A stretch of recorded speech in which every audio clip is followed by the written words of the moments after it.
Tenemos que esperar la señal.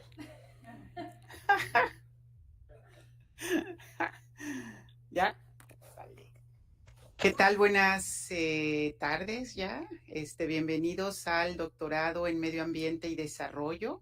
El día de hoy tenemos como invitadas a la doctora Amelia Hesketh y la maestra en ciencias Alyssa Allchurch. Les voy a dar una reseña de su trayectoria académica. Bueno, antes que nada mencionar que las doctoras están trabajando aquí con un proyecto de Luis, son invitadas de Luis y bueno, Luis nos contactó con ellas para que nos dieran este seminario. Estamos contentas de tenerlas aquí. Alyssa Allchurch obtuvo su maestría en gestión de recursos en 2023 y actualmente es candidata a doctora en la Universidad de Simon Fraser en Canadá, en donde trabaja con la doctora Anne Salomon. Durante su maestría trabajó junto a la nación Kwakwaka'wakw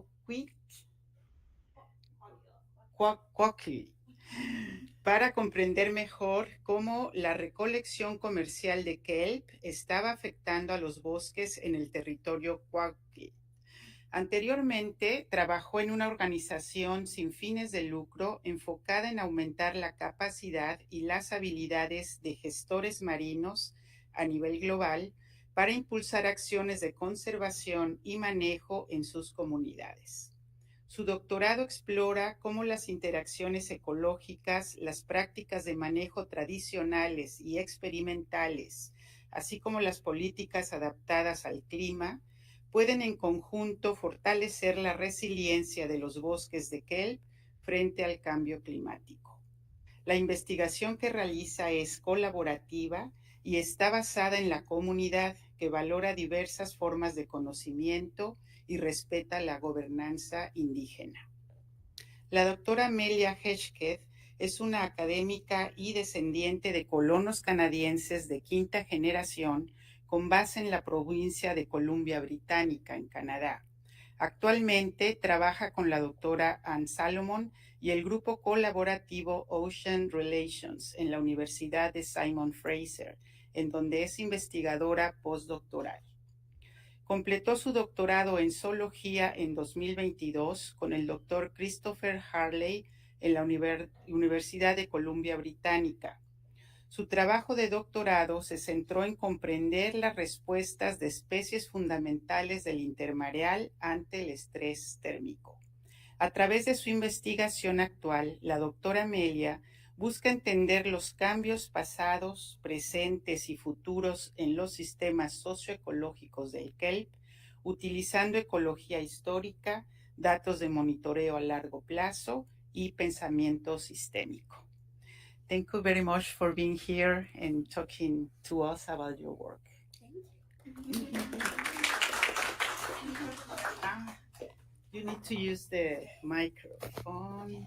Would be easier. Our sincere apologies. Okay. We're going to be presenting in English. We came you here can not knowing any Spanish, which is a real rookie mistake on our end. So we'll try and speak really slowly. And if we can. Okay. Perfect. Yes. Los Pomos. Okay. Museo. Maybe Bastante. right there? Yeah. Okay, perfect. Bosta. Yeah. All marine words. Some might be useful. So hi everyone, we really want to thank the organizers for allowing us to be here today to share our research with you all. So as Amelia just said, we will be doing this presentation in English. As you can probably tell from our pale complexions and our thick accents, we're not from Mexico, we're from Canada. And we are up here visiting for a couple weeks. We're working with Luis, and we're really happy to be here. So let's go for it. Nope.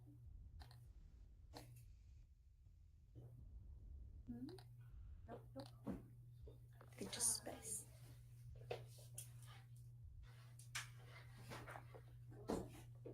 It's not a presentation without some technical difficulties.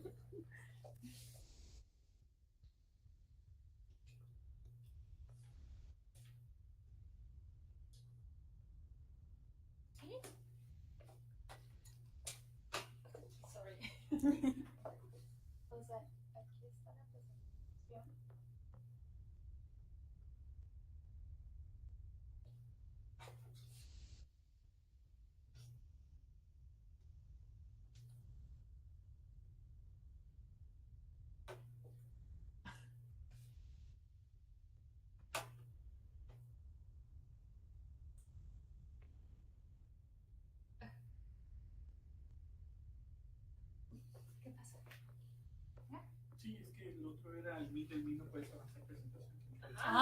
There we go. Gracias. Okay. So we are coming to you from Vancouver, British Columbia, which, as you can see, is also on the Pacific coast, just a couple 100 kilometers above here. So Amelia is from Vancouver, which is where our university, Simon Fraser University, is located. And I currently live in Victoria, which is just a couple kilometers down, more towards the mouth of the Sailor Sea. So we are supervised by Dr. Ann Solomon in the Ocean Relations Collaborative, and our supervisor and our lab works on many different aspects of social ecological resilience within British Columbia. And we kind of focus on 4 main areas. Firstly, looking at ancestral mariculture innovations, also on ocean climate solutions, on social ecological regime shifts, and on kelp forest resilience. So today we're going to be talking to you about some of our research within this lab, looking more specifically on kelp forest resilience, but also bringing in these other 3 aspects within the work as well. So a little bit more of a background about me. So my name again is Alyssa Allchurch. I'm currently a PhD candidate. My research trajectory has been a little bit interesting. I actually started off in coral reef ecology, doing a bunch of diving all over the world, including places like Thailand and Mauritius. And there I really fell in love with foundational species. So the species that kind of make up the ecosystems that everything else flourishes in. And that has led me to kelp forests.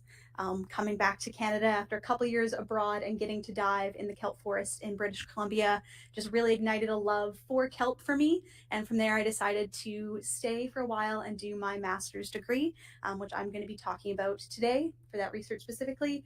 And my PhD is broadly looking at kind of climate change solutions within kelp forests and the impact that climate change is having on kelp forests in British Columbia.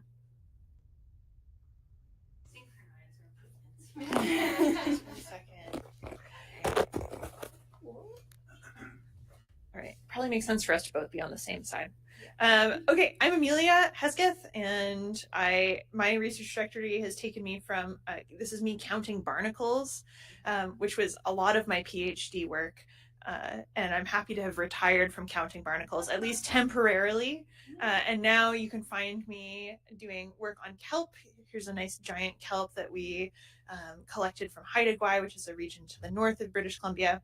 Alyssa and I bonded over field work last year and are committed to never doing field work with other people ever again, in our lab at least. And yes, I'm not as avid of a diver as Alyssa, but I have been really enjoying diving here. My work primarily, I'm trying to get out in the field more, but it's a lot of talking work, conceptualizing kelp as a social ecological system and thinking more about big picture resilience, which I'll talk to you about a little bit after Alyssa does her chatting. But is it this? Huh? Hey. Okay, so today we'll bring a presentation in 3 parts. We'll talk about the past, the present, and the future. Okay, I gotta click on the picture of kelp mariculture in British Columbia, which is any activity where people are going out and gathering kelp. That could be from wild kelp beds, which we have a lot of in our province, but also there's a growing interest in farming kelp, which I'll talk about a bit later. But first, the past.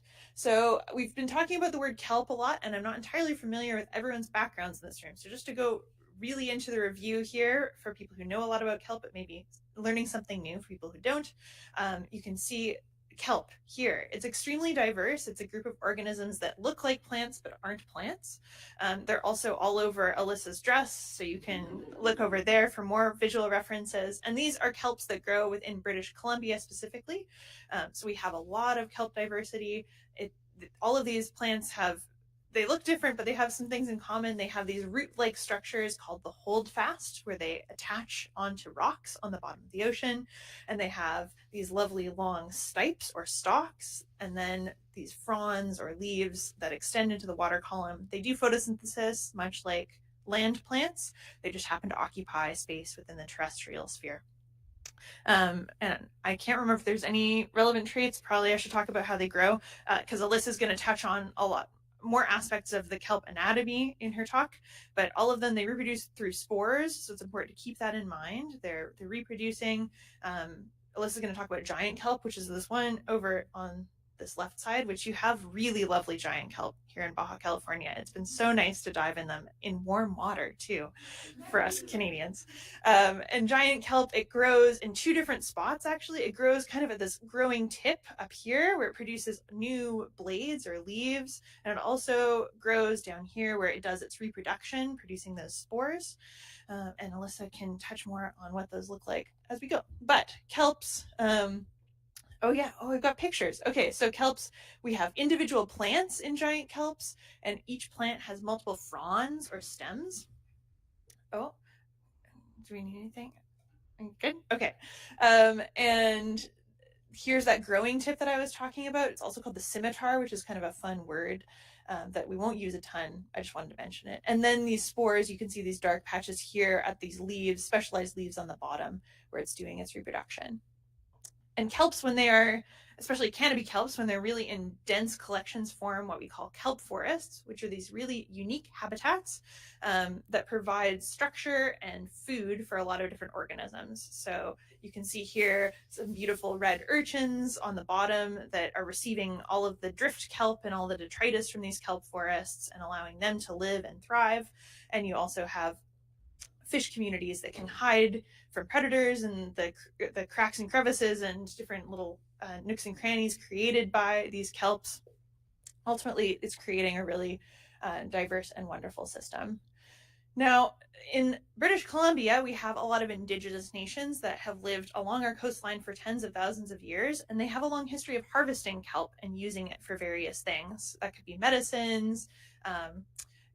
They would hollow out these bull kelp stipes and use them to store like fish grease and stuff. So like food storage, which is a really cool innovation, fishing line. There's a lot of different things that they would do with kelp and still do with kelp. This is a reciprocal relationship. So they're taking from the kelp forest, but there's a recognized relationship between humans interacting with kelp, getting things from the kelp forest, but then also doing good for the kelp itself by creating flow through kelp forests so the temperatures stay cooler, which does a lot of things that Alyssa will talk about. But this is a quote from Leona Humchit, who's a matriarch with the Hatsuk Nation. I always get the pronunciation right. Or not right, sorry. Doing a bit of kelp harvest is good for the forest. So this is a saying that is among her people. And another nation, the Wekano Nation, also on the central coast of British Columbia, it is recognized that kelp management included ancestral practices of thinning kelp beds to keep them healthy. So I just want to emphasize that there's a long history of relationship in our part of the world between people and kelp. And how people would harvest kelp is rather than taking the whole plant and kind of preventing it from regrowing, they would just essentially give the kelp a haircut. So just trimming the top layer of kelp off, and that creates those benefits of cooler temperatures, more water flow through the kelp forest, which is good for the kelp, but then also allowed people to extract kelp biomass for them to use. Yeah, no worries. Okay, and that brings us to Alyssa. Thank you, Amelia. So now I'm going to be talking about the present of kelp harvest in British Columbia. So Amelia talked about the past, which was mainly subsistence-based kelp harvest. So it was small scale, it was mainly for you and your family. And many different communities and nations in BC have transitioned from doing a subsistence-based harvest to a large-scale commercial harvest, where they're harvesting kelp not only for themselves and their community, but also to sell, mainly for things like fertilizer or food. And so in 2021, we were approached by one of the nations, the Kwagwiyalk Nation, who have the largest commercial kelp harvest in the province of BC. And they wanted to know how their harvest was impacting the kelp beds within their territory, how they were reacting to it, how they were recovering, and if the current level of harvest was sustainable and they could keep going or possibly even increase it, or they were also willing to decrease it if it meant maintaining the sustainability of this practice. And so we got brought in to do some research, and we were looking at co-designing research on kelp harvest at the seascape scale. So there's been lots of work looking at the plant scale, so if you were to cut a plant, what happens? But there's very few studies, especially in BC, looking at if you're harvesting a huge amount of kelp from a full forest, how does that impact the entire forest? And so we're gonna see if this video works, but I wanted to show you just a little preview of what that harvest looks like. So this is Falsehead.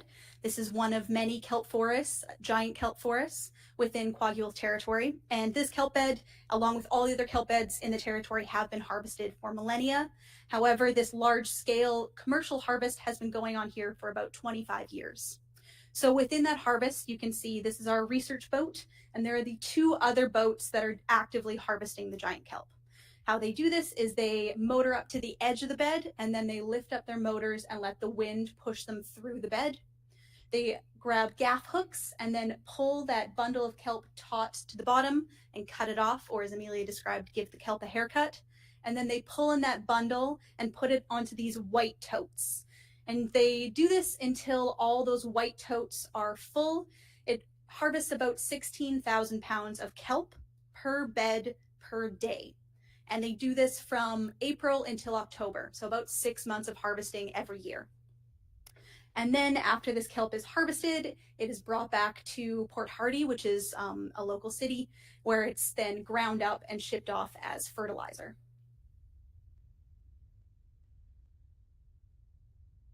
See if I can figure this out. No.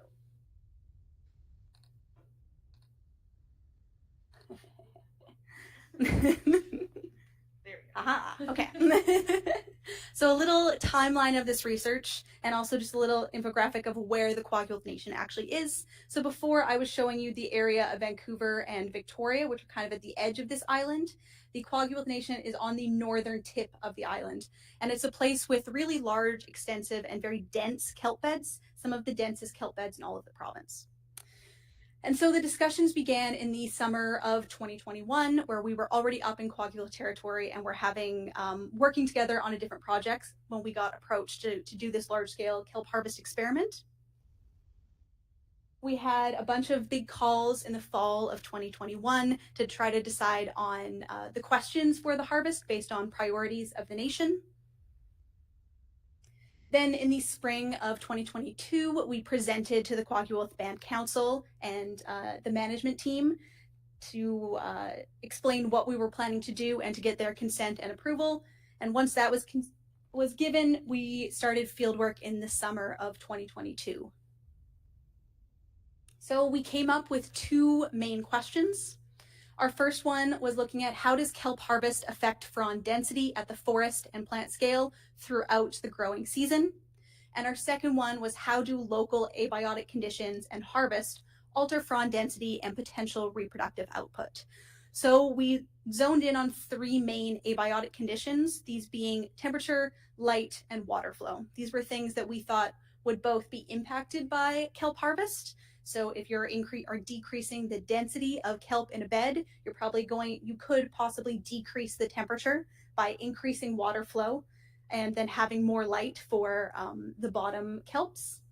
Or these conditions may also impact reciprocally how that kelp harvest impacts the plant. So if you have warmer temperatures within a kelp bed or less water flow, then possibly the harvest could have a more detrimental impact on that harvest itself.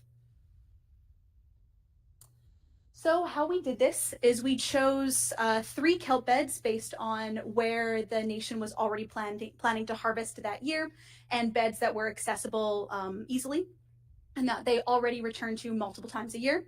The first being Deer Island, which in that little blue square is the one on the top left, which was the smallest of our kelp beds and the closest to Fort Rupert or Chahis, which is the village site where everyone lives. Next, we have Falsehead, which was the biggest of our kelp beds, a little bit further to the south, and lastly, Singletree. And then these are aerial drone imagery of those 3 kelp beds. You'll see those little blue and pink squares are where we put down sensing or sensory moorings, where we were looking at our different abiotic and biotic variables of temperature, light, and water flow. Also, we were looking at plants attached to those mooring lines, where we were looking at changes in kelp density and growth and reproduction. So within those plants that we had tagged around those mooring lines, we were looking at the plant over time to see how harvest was impacting it. So we chose to do this by looking at 3 classes or sizes of fronds to try to see how the number of those fronds would change throughout the harvest season, and if there was a certain type of frond that was being impacted by harvest more than others. So our first size class was our smallest fronds from 0 to 1 meter. Next were our medium fronds from 1 to 3 meters. And lastly, our largest fronds, and these were the harvestable sized fronds, because remember, it is being harvested from a boat. So even with a low tide, they're not reaching down below 3 meters from the surface. Okay, so how we did this is within each of those mooring buoys, we tagged 8 plants times the 2 treatments in each of the 3 forests for 48 total plants that we studied throughout the season. Okay, let's dig into some of the results. So first off, I'm going to talk about some of the small harvest effects that were detectable at one of the forests. So this was done using surface assessments, which were done using both drones as well as canoe-based quadrat surveys, where we were looking at surface density. So on our graph, we have our 3 different sites: Deer, Falsehead, and Singletree. On the y-axis, you can see the surface frond density in the number per meter squared. And then on the x-axis, we have our dates running from the beginning of June until the end of August. And we have our 2 different colors, blue being the control section or the area of the forest that was not harvested, and then pink being the harvested section or the area of this forest that was harvested. Okay. So we found that only at one site, Deer Island, did we actually detect any change in the surface density of our fronds. So at Deer, you can see that there was a reduction at the end of August in that red line, the number of surface fronds within that harvested area. However, at Falsehead and at Singletree, it stayed super consistent throughout time. I also do want to point you to that y-axis just at the density. So some of those forests are around, well, all of them are around 20 fronds per meter squared, which makes them some of the densest kelp beds in all of British Columbia. And one of the predictions that we have of why we saw this decrease at Deer in comparison to Falsehead or Singletree is probably because of Deer Island being a little bit smaller. Also because that's the surface frond density within the control area started off quite a bit higher than our harvested area already. And also because it is the closest kelp bed to Chahis. It's the one that is the most easily accessible in the spring when there's still quite big storms and it's difficult to get out. And so this bed is harvested quite a bit more and quite a bit earlier than Falsehead and Singletree. Next, we are looking at our underwater plant data to see how our fronds changed over time based on our harvest. So on our y-axis, we have the number of fronds per plant, and then on our x-axis, we have our sampling dates with those harvest arrows indicating when harvest happened. So we were sampling roughly 3 weeks after each harvest. And we saw, looking at first our small fronds from 0 to 1 meter, that they were pretty consistent throughout time for both the control and the harvested section, with there being a slight increase of the number of fronds at the beginning, and then it kind of leveled out as time went on. Our medium fronds also stayed pretty consistent throughout time, and our large fronds did see a decrease in their number at the last sampling period, which makes sense because those are the fronds that are being actively harvested by the harvesters. Next, looking at what variables were driving frond density over the season at the plant scale. Along that y-axis, we have our different abiotic as well as some biotic variables of water flow, temperature, and then looking at this when the harvest was happening within the season, the light, as well as the harvest itself. And then we have our 3 frond size classes in 3 different colors.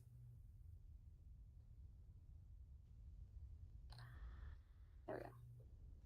Okay. So first off, looking at water flow, we found that places that had higher water flow did increase the amount of small fronds that were being found. One thing I forgot to explain is the effect size. If the line crosses 0, then it means that it wasn't a significant effect. Whereas if the line doesn't cross 0, either in the positive side or the negative side, it does mean that it has had a significant effect. Next, looking at temperature, we found that kelp beds that had lower temperatures had more small fronds and large fronds, and temperatures that were higher reduced the amount of large fronds and small fronds we were finding. And then that the harvest overall did decrease the amount of harvestable sized fronds, our largest fronds, and had a slight negative impact on the number of small fronds, but did not impact the number of medium fronds. Next, I want to talk a little bit about reproduction, and we did find no detectable effect of reproduction. How we measured reproduction within giant kelp is we counted the number of sporophylls, which are these specially designed leaves where the plant reproduces from, as well as the number of sori or spore patches. You can see in that photo that little dark bit within each sori. So we could get a proportion of the number of reproductive blades and reproductive patches. So overall, we found, as the title says, no detectable effect on reproduction at our 3 kelp beds across the season. There was quite a bit of variability in the number of sori and sporophylls, which makes sense because we are looking out throughout a time period, and most of the peak reproduction happens here at the beginning of July. But overall, harvest was not impacting the amount of reproduction we were finding. So overall, we were quite surprised by how small the impacts we were finding were. So this harvest was around, as I said, 16,000 pounds of kelp per bed per day. So a huge amount of kelp that has been taken out. And overall, all those changes that I was showing you, you had to really dig into the statistics to be able to find any effect. And so looking at the amount of light, we surprisingly didn't find a change in the amount of light from harvest, probably because the harvest wasn't actually decreasing surface density at a high enough level to increase the amount of light that was making it to the bottom. We saw no difference in temperature, again, probably just based on the amount of harvest that wasn't able to change the overall density. And we also didn't see a change in the amount of water flow we were finding within those kelp beds. So overall, the kelp harvest at this scale had a small impact on kelp density, especially on our largest fronds, but didn't impact reproduction at all. So from this, we gave a couple of recommendations to the nation. First, that harvest should be adapted to local conditions so that as kelp beds either grow or shrink, that those kelp beds are left alone for a little bit longer than those bigger kelp beds. We also recommended that future research would be good to model kelp forest ecosystem change over time, especially as these are some of the areas that are starting to see warming. So as our temperatures increase, that could possibly decrease the kelp density within these areas. We also recommended to adjust harvest rates in the future based on climate impacts, and then that we did not recommend increasing harvest rates, however, that the harvest rate at its current level was sustainable. Okay, thank you. I will pass it to Amelia. Okay, well, hopefully Alyssa's done a really good job of characterizing the current state of affairs when it comes to kelp harvest in our province of British Columbia, Canada. But I'm going to talk a little bit about my work, which is more theoretical and conversation-based and collaborative, sort of dreaming about what is the future of this industry in British Columbia, particularly in light of our changing climate and also increasing economic pressure to extract kelp. So hopefully we've convinced you that kelp is good for many things. First off, it supports diverse communities of invertebrates and fish, which is lovely because we like to eat those things, but we also like to eat kelp directly. People have been doing that for a very long time, both in North America, but also if you think about Asian cuisine, they eat a lot of seaweed and kelp. But as I mentioned, because kelp is doing that hard work of supporting fish and, various spiny lobsters, for example, langosta, there you go. And we like to eat those things. So kelp is helping us on numerous fronts to fill our bellies. It's also providing fertilizer. That's what kelp is really used for in British Columbia at this point. It's used in pharmaceuticals in the modern sense, but also historically has been important in medicines. And there's an increasing body of literature that is interested in the ability of kelp to store carbon, which is interesting in light of how much carbon we have in our atmosphere right now.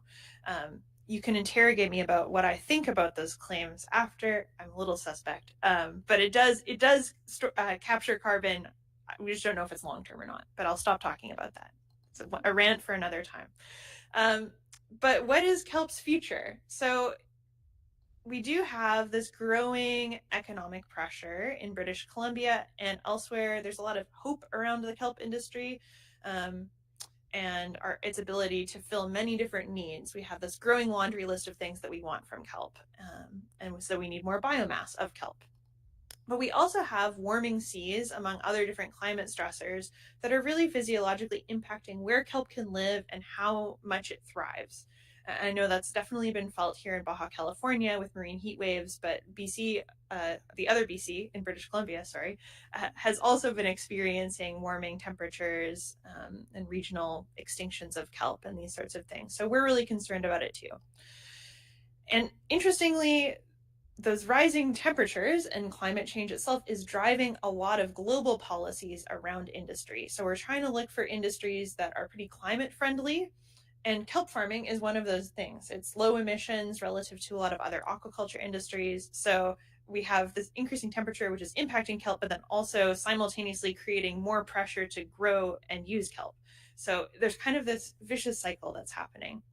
And what's also interesting to think about is a bit of a tug of war that's happening within the value space of kelp. So how do we decide how to use kelp in the first place? And one past master's student in our lab, Sarah Gutzman, pictured here, did some work with the Kwagilk Nation, the same indigenous nation that Alyssa did all of her work with, to talk to people in the community and ask them, what is kelp good for to you? What does it mean? And so there's this long list, and we won't go through all of them, of different responses, but I'll just draw your attention to these numbers on the side. This indicates the proportion of respondents within the community that classified whatever that use is as important or most important. And this is ranked from the things that were most important to the things that were least important. And here we have, this box here is kelp is important for future generations, for ocean health, for connection to the ocean, and just because it exists. The very fact that kelp exists is valuable to people. And these are the top 4 uses.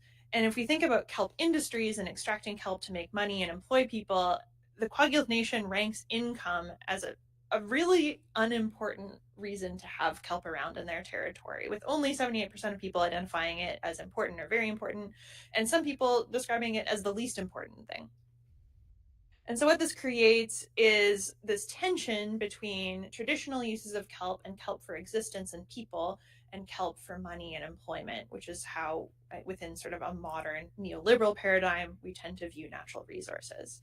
And so amidst all of these different tensions and pressures, my question that I wanted to address, and I'm still addressing, is how do we navigate towards resilient relationships with kelp that can endure climate stresses, economic pressures, and also make sure that people's needs are met equitably by this resource. And we've talked a lot about British Columbia, Canada, so I will go through this quickly, but we have a really high diversity of wild kelps showcased here in part on Alyssa's dress, and including these really beautiful canopy kelps. We have giant kelp like you do here, but we also have another species of kelp called bill kelp. And what this means is because we have all this beautiful floating kelp that's easily accessible by people in boats at the surface, we have a really important wild harvest industry that Alyssa has described. And there's increasing interest in small scale farming. So I think our largest farm is a couple of hectares maybe that we have, so really tiny compared to Asia, where they're like struggling to find new spaces to put kelp and seaweed farms because it's all kelp and seaweed farms in some areas of their coast. So that's not a problem for us yet. And in fact, there's a lot of areas where you could farm kelp in British Columbia, but it's technically difficult because of current and swell and all of those things that make oceans challenging places to be.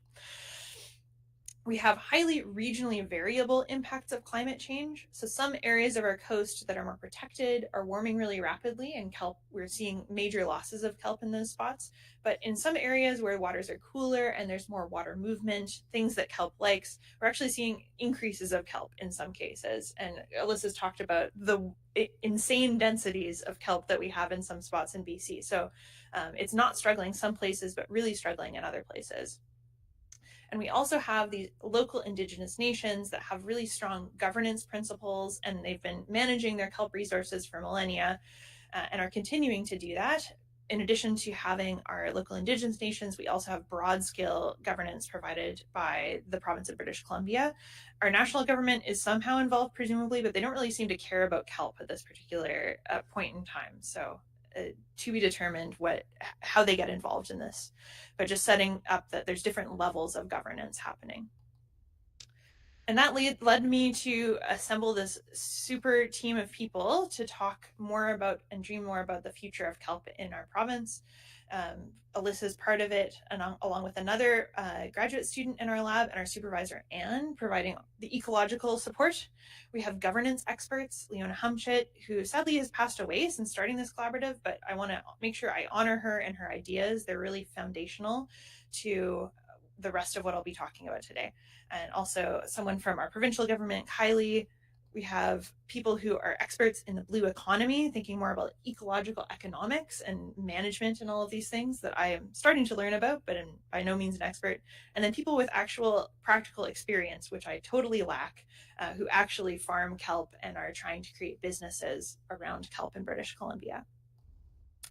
So with these people, before I get into this, I guess the steps, we've just been talking. It's been a lot of talking, drawing diagrams, having fierce debates about various kelp-related things, but we've started to converge on what is the kelp social ecological system in British Columbia. So that's what I'm going to diagram for you now, and then thinking about trajectories into the future.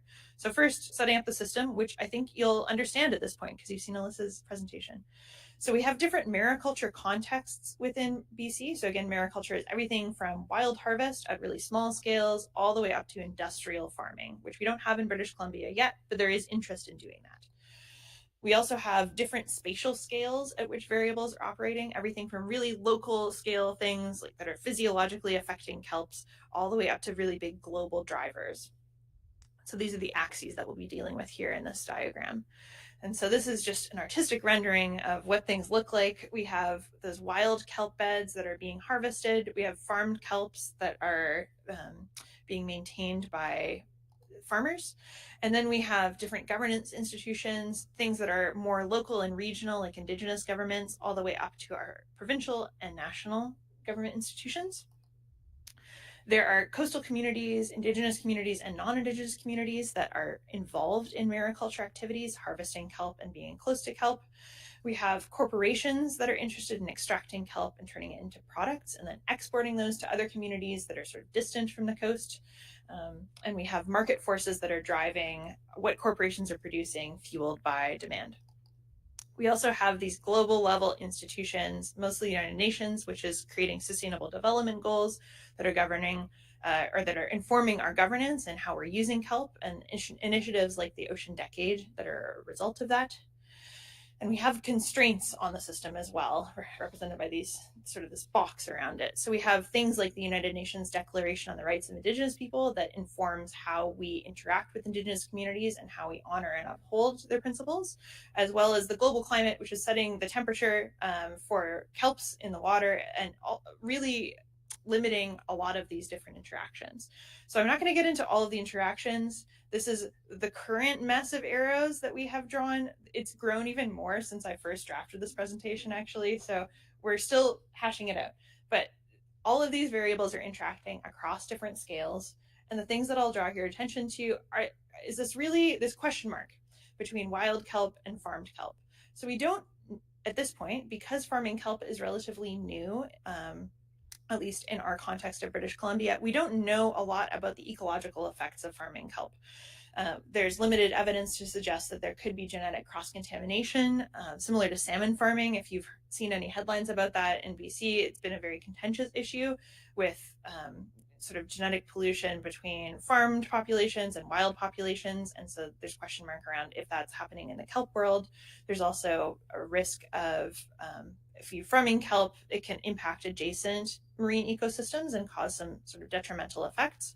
And so the extent to which these things are interacting and the ecological effects are not known. So that's a question mark that does need to be resolved before we can really move forward with scaling up the system responsibly anyway.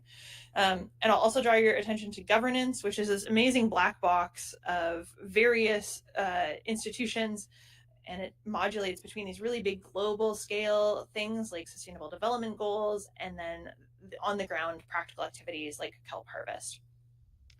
And so if you're looking to change the system, I would suggest, and I have suggested to our group, that this maybe is the place to intervene. And also global climate continues to be just a really important thing setting the constraints on this system, and something that we need to think about into the future. And so if we have this kelp system and it's changing through time, there are a number of different trajectories along which this could develop, depending on our priorities and objectives and values. And so our group converged for a lovely discussion around our utopic future, so like best case scenario, what does the system look like in the future, and then our dystopia, or worst case scenario, about what this could look like in the future. And we converged on two different ideas. The first is this regenerative future, which is a sense of balance between ecosystems that are thriving and functional, beautiful kelp forests that are maintained into the future, but also being able to meet people's economic needs, especially for small communities that are really resource dependent. And this represents a really bright spot for them. But in that space, making sure that to keep Indigenous nations kind of at the forefront of development, ensuring that Indigenous principles are respected, just given the length of time that they've been interacting with kelps and their cultural dependence on kelps, it seems extremely important and just to ensure that they're leading this. But then there's the business as usual future, which follows sort of a gilded trap scenario. So I'll walk you through what that looks like. So on our y-axis here, we have sector value, which is everything from ecological value, economic value, and social value over time. And so there's this risk with how much optimism there is about kelp farming and also the unknown impacts of kelp farming is that we kind of go all in British Columbia. We say we're going to farm kelp, we're going to farm it at large scales, and we end up making a lot of money out of it in the short term. But then perhaps we hit some sort of ecological tipping point where suddenly the impacts of kelp farming are becoming apparent. There's a collapse in wild kelp forests with climate change. We can't harvest as much because it's warmer, which Alyssa alluded to. And then we fall off of this cliff, essentially, where the value of the sector deteriorates substantially. And not only does that leave ecosystems behind, but it also leaves people behind. And so it's really important to account for these risks as we think about the future and try and move away from the dystopia and towards the utopia. So we've come up with a couple of leverage points, and please don't read all of this. But this is a theory that's been posited since Donella Meadows, if people are familiar with systems thinking. She was a really important scholar in that realm, and it's kind of continued to perpetuate since then. But it's this idea that within any social ecological system, there are many points at which you can intervene to pivot towards sustainability if things are currently unsustainable. You can either intervene at really deep layers within the system, or sorry, I'll start shallow. You can do things that are really easy to do. You can impose taxes, you can subsidize things to sort of change behaviors and modify surface level parts of the system. And while this is easy to do, it might not affect or create really large scale changes. It might just create small changes, which are still good. But if you want to change the system, like transform the system, you need to go really deep within the system. And what that means is changing attitudes, for example, changing the goal of the system, realigning the system with values that maybe have been identified within communities. And what you can do is if you can get to the deep leverage points of the system and really fundamentally change its structure and its intent, then it'll cascade and change a lot of other smaller things about the system, right? So you're basically redesigning the whole thing. And so that's daunting, I would say, to try and figure out. And so we went through and proposed a couple of deep leverage points and a couple of shallow leverage points. And if we do all of them, we believe that we can get to a more resilient future. And so I'll just present those. There's a lot of jargon here, and seeing as we're a little short on time, I'll try to just smoothly sail through these. But we have the present kelp system. We have these different possible futures. The business as usual, right? That dystopia. And then a regenerative future with that sense of balance and resilience, which we need to do work to get there and enact different actions. And so our first action is shared vision. People haven't really sat down in British Columbia around a table from Indigenous communities, from industry. I mean, maybe with the exception of this small group that we've convened, but on a large scale, people haven't sat down and talked about their values and how that can inform a shared vision for the future of this industry in our province. And so that seems really fundamental before we can move forward. The next thing is legal and policy reforms. So in British Columbia, we have a strong colonial history where the rights of Indigenous people have been oppressed. But at the same time, we're signatories to the United Nations Declaration on the Rights of Indigenous People. So there's a lot of dissonance between that. We have these intentions of being equitable, but we have this legacy of inequity that continues through legal mechanisms today.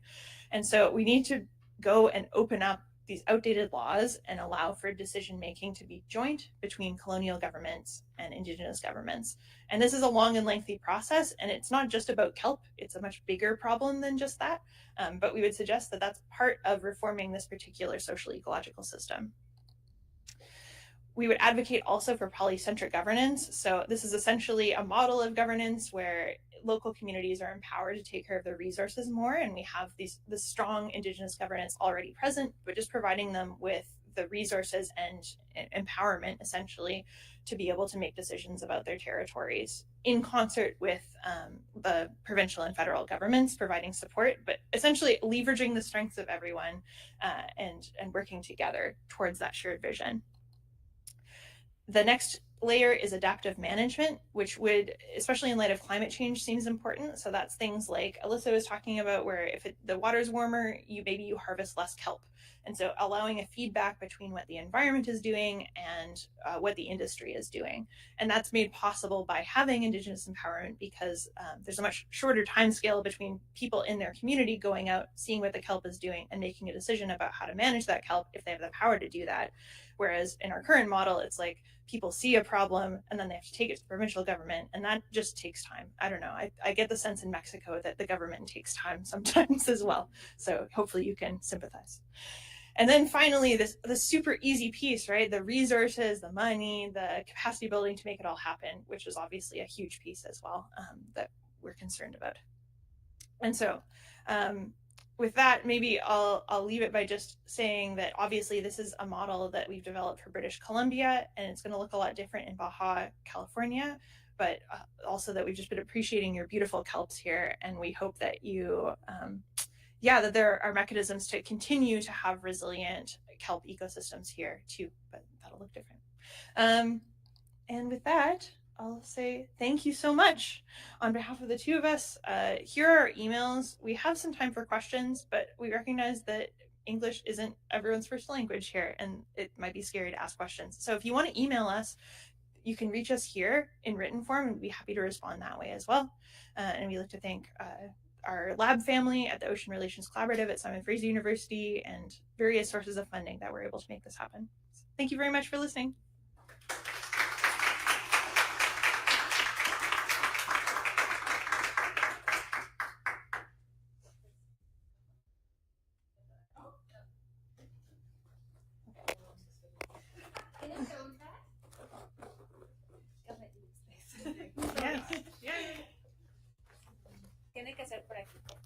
Okay, I have a couple of questions. First, thank you for your talk. It was really nice. And the first one is the people that harvest this algae, what other sources of income do they have? And the second, is there a fisheries department who establishes the quotas? Is that established with the same people? Yeah, that's a great question. We have to use Sorry. So enthusiastic for time. Thank you. So thank you for the question. So first off, looking at kind of the different income sources that the nation has, All of them, the main ones are resource-based. So there's a lot of forestry around the nation's territory and mining, and then fishing is another big one. Mainly salmon fisheries is their kind of big fishery. They also do a lot of small, like forage fish, and then they do something called SOK, or spawn on kelp, which is when our little herring spawn in the spring and they coat whatever is kind of placed in the water with the eggs, and then they harvest the eggs and sell those mainly to Chinese and Japanese markets. They have a lot of other options, yeah. So kelp is just kind of one. It's not small potatoes, but it's just one part of kind of a big plethora of income sources that they have. And then your second question about management. So it's managed at a couple different levels, as Amelia alluded to. So it's managed locally by the nation, where they have the Mark Peeler, who's the head of the harvest operation, comes to the community every year and asks to harvest and where to harvest, and the community says yes or no. And then it's also managed at the provincial level as well. The provincial, you apply for a permit every year in October, and then you find out if you got it in March, which is a bad system because you need to have this whole harvest system set up to start harvesting in April. And so it's always quite last minute, and the fishers are always quite stressed if they're going to get it or not.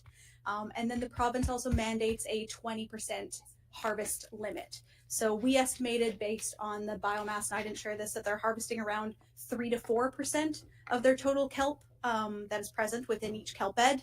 But they couldn't apply for more than 20% of that total kelp bed, as determined by the province through biological surveys. But the last time there was a biological survey there was 2008. So it's pretty, they're using very outdated decision-making tools. Yeah. ¿Alguien más? Ya sirve. Yeah. Just to follow up on that, actually a lot of the harvest limitations that the province is using is informed by research done in our lab, which is hilarious. So they're not doing their own studies, they're just relying on other people to figure it out. Yeah, which is, I guess, makes sense. Save effort, but yeah. Thanks, it was a really nice presentation.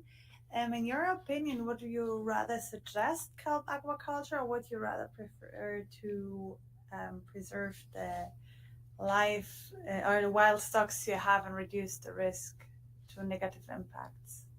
I'm curious on Alyssa's thoughts on this, but I'll give mine first, maybe.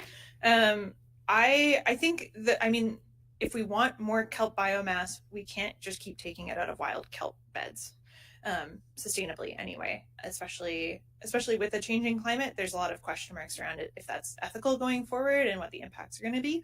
So I would say kelp farming is the future if we want to have kelp. I just think that we need to do our due diligence first and more fully characterize the ecological risks of doing that. Yeah, I agree. I also think that kelp can provide a lot of solutions for some of the problems that we're currently in. There's a lot of research going on in British Columbia on kelp as biostimulants. So it's kind of like a fertilizer on steroids, and it's being looked at using in certain places to reforest mine sites or different areas that the forestry industry has come into, which is a big problem in BC. A lot of our old growth forests are now gone, and a lot of the new forests that are being planted need a lot of fertilizer in order to actually regrow. And so I think kelp can be a really important part of that kind of larger climate mitigation puzzle, but it needs to be done in a way where you're not naturally impacting the stock. So putting it in places where there isn't already wild kelp, sourcing those reproductive material from very close by where that kelp farm is going into. So there's a lot of good scientific kind of recommendations that are being put, but right now there's no policy or even law in BC. And so there's kind of this mismatch of where a lot of people are starting to become interested in kelp farming and setting up these big farms, and then the governance is a little bit behind. And so there's a chance that they end up putting in these big farms before kind of the governance can catch up and tell them the best ways to do it. And that's kind of the space that Amelia is trying really hard to work on. Preguntas puede ser en español y Gaby con gusto las Okay. Thank you very much for your talk. Really interesting. I wonder, where how do they decide where to put the long lines for the aquaculture?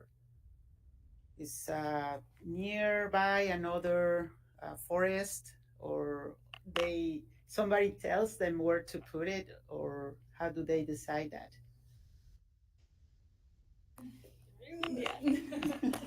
My impression is it's not an exact science at this point, and there's also there have been recent efforts in British Columbia to work between the provincial government and First Nations to co-develop marine plans, and nations have identified areas within their territory where they would like to see aquaculture or where they're comfortable seeing aquaculture. So there's that constraint on it, and then I suppose just environmental constraints. But that's one of the big problems that would-be farmers are encountering, is that there's not really a permitting process for like experimental level farming right now. You kind of have to commit to the full permitting costs and everything. And so people, I think, just see where the wild kelp is and then hope for the best with a kelp farm, and that their kelp will do the same. Mm-hmm. Thanks. And what's the sense of the indigenous people about farming? Mm-hmm. Yeah. Do you want to speak to that? Yeah, it's pretty variable. Like some nations are very excited about it and really want to see farms set up in their territories. Others are much more cautious about protecting their wild species, and some don't want it at all. And so it is kind of this patchwork of where people want kelp and where people don't want kelp in terms of aquaculture. And then that also has to kind of match up with what conditions are in those areas, and then also the provincial level permitting as well. One of the things that for your last question is that a lot of our shorelines are changing pretty rapidly, either through things like development or sea level rise, or we get like large sedimentation plumes that come through in the summers as well, which is kind of changing some of where kelp will do well and where it won't. And so there's a bit of a mismatch there. Thank you. Thank you. Más preguntas?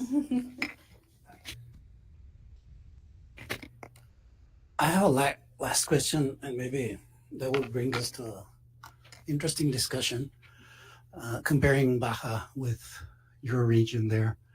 Do you think your priorities would change if you had lost 80% of your kelp forest within 5 years? Yes. 100%. So yeah. what would be your priorities? Yeah, I think the priority then is to maintain the wild stock as much as possible, and also figure out what was driving that big decline and try to see if you can address it at all. What about aquaculture? Yeah, that's a good question. I think just speaking to the first part, it seems like in Baja, there was a pretty uniform loss of kelp, but then the recovery has been really interesting in terms of how it's informed by community resilience and community tools for management. And so I think that's one thing that I see as a really important thing for British Columbia to learn from, is that we need to strengthen local management and increase social resilience, because that's part of social ecological resilience, of course.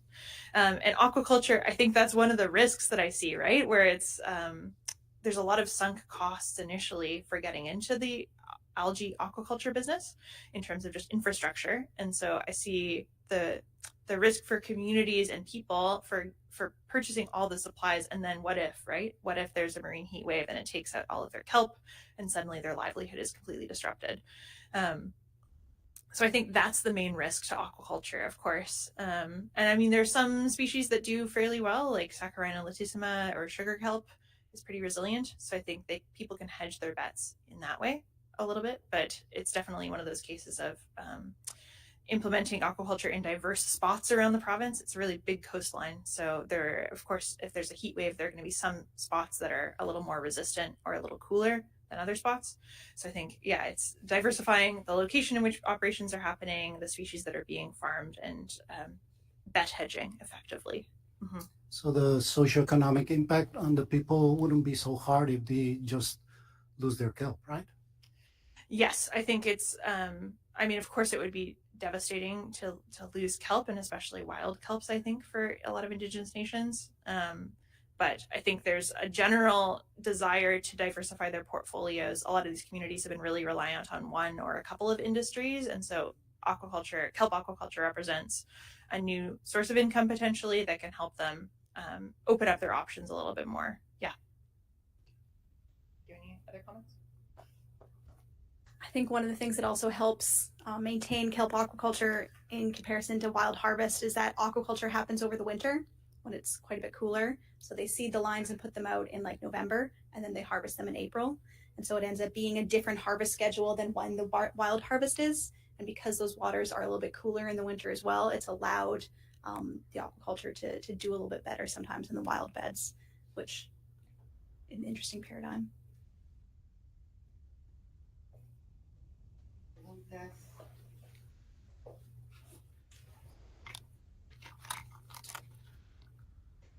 Thank you for your presentation. Sorry for my English. Taking into account that you're talking about that the farmer is in different period with the harvest of the nature, the wild kelp. There is any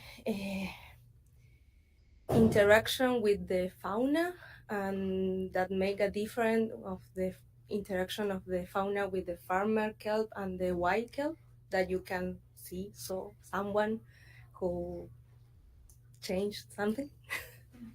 Yeah, there's been a bunch of places that have put big cameras down on kelp farms to try to see if they're starting to provide habitat or structure to some of the fish in areas, especially at the time of year when there isn't a lot of kelp. Like a lot of our kelp dies out in kind of beginning of September, end of October.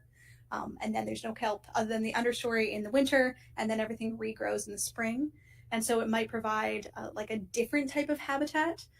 And so far, they're still figuring that out, but it is a really interesting question and something that people are looking into. Okay.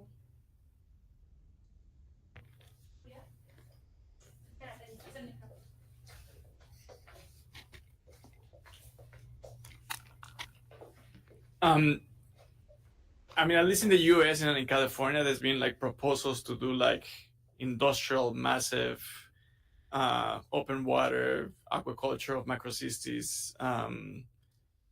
Is there any talks like that in Canada? I mean, it's a different kind of aquaculture. It's not like community based. It's not people just on their boats close to the harbor doing this. It's just, massive, a lot of money, a lot of government, permitting and all of that.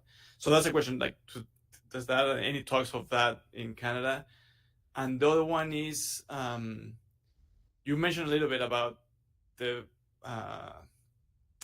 permit processing is not there to at least allow some people to start like doing research and like see if it works, if it doesn't work or whatever. Is it really complicated to get a permit to do aquaculture in Canada? I'm assuming it is. Yeah, it's pretty complicated. One of the loopholes that a lot of people are getting around is it's more extensive if you're doing it for food.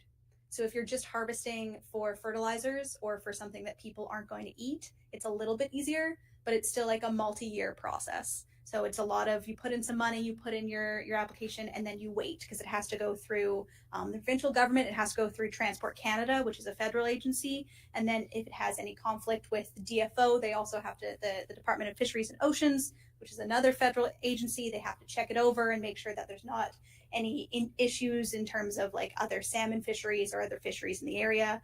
And so it's multiple, it ends up on multiple people's desks and it takes a long time. Yeah. Do you have anything else?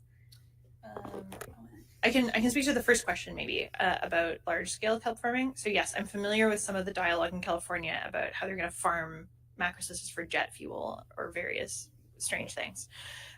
There's nothing like that currently in British Columbia, as far as I know. There was at one point a talk of like offshore kelp farming to sink kelp to the bottom of the ocean to store carbon, which is wild.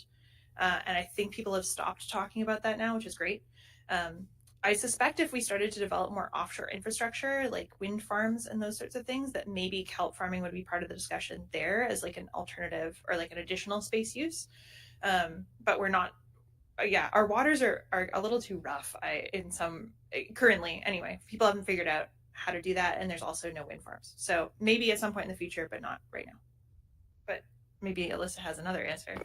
Yeah, I can. I mean, yeah, you're totally correct. Like the largest kelp farm in the province right now is only 6 hectares, so pretty small. And the largest corporation who was going to look at doing like 100-acre farms has now switched to, instead of farming themselves, they're going to be buying kelp from the farmers. And so which seems to be quite positive. It seems like it's going to keep farms relatively small for a little bit, at least. One last one. Yeah. So you recommended, or your recommendation is to keep the quotas as they are and not increase them or decrease them, or because you really didn't find any effects. If you were to say or to recommend to the government to increase the quotas, there will be industry need or industry. Will there be people buying more boats and having more harvest? I don't think that's a really interesting question. And one of the big bottlenecks that's currently happening in BC is also just market demand and the processing facilities. So there's lots of people who have been given approval to farm or to harvest that just aren't able to get their kelp to market at a profit level that would make sense for them. A lot of the large kelp beds are in the northern section of the province, where you would have to ship it down to kind of along the US border, which is where most of the processing facilities are, which is super expensive because kelp is heavy. And so there's a lot of communities that have gotten permission that haven't done it yet, just until it's profitable. And I feel like maybe as more facilities are created and that bottleneck is gotten rid of, we could see an increase in the amount of people and especially more harvest and more requests to harvest, but that's not happening right now. No, that's perfect. Yeah. Luis. Yeah. Pues nada más, si me ayudan a traducirla, porque no la quiero regar. Entendiendo el modelo que exponen, me gustaría saber si exploraron algún otro caso similar, en algún otro territorio de la especie que similar, que pudieran tener como la experiencia de cuáles son el actor o el factor más grande que puede influir en este modelo que proponen. Si es el gobierno, si es la adaptación, si es todas estas relaciones que componen, ¿cuál sería el actor que tiene más influencia en el modelo que proponen? No sé si me lo pudieran alguien traducir o si le queda un poco... So he's asking, like, of the socio-ecological model that you built, like which of the actors is the most relevant, like it has the most influence on the system. Gracias. That's a great question. It's so hard because I feel like Indigenous nations have perhaps the most wisdom and knowledge to offer, but currently their rights are being suppressed by the government. So I think that the provincial government is really the sort of the key actor that holds the tools and to make things happen. The problem is it's a very small team of people that are involved in sort of developing policy around marine algal harvest, and also that they, as the provincial government, can't open up laws to revise them and change them. So I don't know. I think everyone's important. That's an unsatisfying answer, but I think it's the truth. But I'd say governance institutions in general are the people who have the most power in the system. Alyssa, do you have any other? Yeah, great. So I have a couple of questions. I mean, one, it was very similar to memos, which it's really key, like seeing the differences or similarities between the both BCs. I think as we move this collaboration forward, it's going to be very interesting. Yeah. Because this model that you build, I think it can certainly inform a lot of what we're trying to do here. With obviously the urgency of these dramatic loss that we have had here on the kelp, but also like you emphasize, and I like it a lot, the way that we are building the relationship with the communities, right? Like the uproots that we are trying to build, I think hopefully that's going to be key in how we manage our kelp forest forward. And it was very interesting to see. I mean, this is not a question, maybe just a commentary. But like we are also using very old management plans because there was a big fishery or harvest industry on kelp, and there is still, but not on macrocystis. But still, until last semester, I was asked by the Fisheries Ministry in Mexico and the Natural Protected Areas Commission on people requesting permits to harvest macrocystis, which is crazy given our laws. So that was the commentary. So thank you for the presentation. I think we can build on many things. I have a question that is, well, it's not mine. It's one of our online viewers. Oh, so, great. Rodrigo is following your talk. Oh, even from sabbatical. Yes, I know, Amazing. right? He says, in the graph for how important kelp is, how do you expect to see a change if the kelp is gone? Sometimes things only become important when they are no longer available. I mean, I'd be curious to know. That wasn't part of Sarah's study in terms of those values, but I wonder if it would stay similar, actually, just given that those values are so deeply ingrained within the community. I feel like kelp for existence and health and for the various organisms and supports, I feel like those are pretty enduring values, whether the kelp is there or not. Yeah. I don't know. Do you have any other thoughts? No, I agree. Yeah. Okay. Yeah. Great. We are agreed. Thank you.